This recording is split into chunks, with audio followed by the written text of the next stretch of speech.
দেখো, out of the given responses, one of the factors of x cube minus 3x square plus 3x plus 7 is এই চারটের মধ্যে যে কোনো একটা ফ্যাক্টর এইটার এক্সপ্রেশনটার হবে।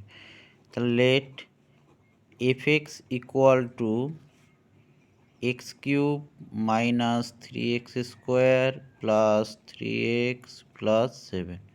এটা বাই হিট অ্যান্ড ট্রায়াল মেথডে if we put x equal to -1, তাহলে কী হবে, f of -1 equal to -1 cube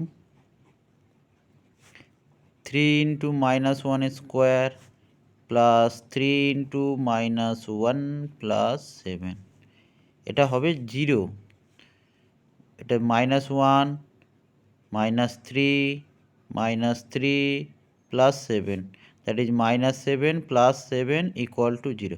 এটা 0 হলে তখনই আমরা পাবো এই যে এক্স ইকুয়াল টু -1, তো তাহলে দেয়ারফোর এক্স প্লাস এটা এদিকে চলে এলে এক্স প্লাস 1 এই এফএক্সের একটা ফ্যাক্টর হয়ে যাবে। এফএক্সের ফ্যাক্টর একটা পেলাম এক্স প্লাস 1। তাহলে যখন এক্স প্লাস 1 একটা পেলাম, তাহলে আমরা এক্সপ্রেশনটা একবার লিখব, x cube minus 3x square plus 3x plus 7 equal two, এই লাইনটা ছেড়ে দেবো, এই লাইনে এক্স প্লাস 1 একটু ছেড়ে ছেড়ে লিখবো, এক্স প্লাস 1 এক্স প্লাস 1। তাহলে প্রথমে এক্স কিউব মেলাতে হবে। এক্স কিউব মেলাতে গেলে আমরা এখানে কি বসাতে পারি, এক্স স্কোয়ার, তবে x square into x, that means x cube মিলল, প্লাস এক্স স্কোয়ার, এইখানটায় আছে -3x স্কোয়ার, তাহলে এখানে প্লাস একটা, তাহলে এখানে যদি আমরা -4, একটা এক্স আছে একটা এক্স করে দিই, তাহলে কী পাচ্ছি, -4x স্কোয়ার। দেখো -4x স্কোয়ার থেকে একটা এক্স স্কোয়ার বিয়োগ করলে -3 পেয়ে গেলাম, -4x।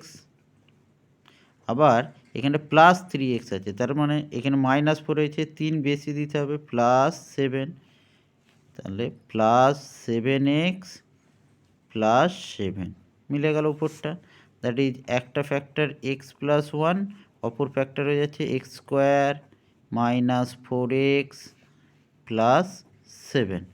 এটা দ্বিতীয়, এক্স স্কোয়ার -4x প্লাস 7, তার মানে x square -4x plus 7, option A answer.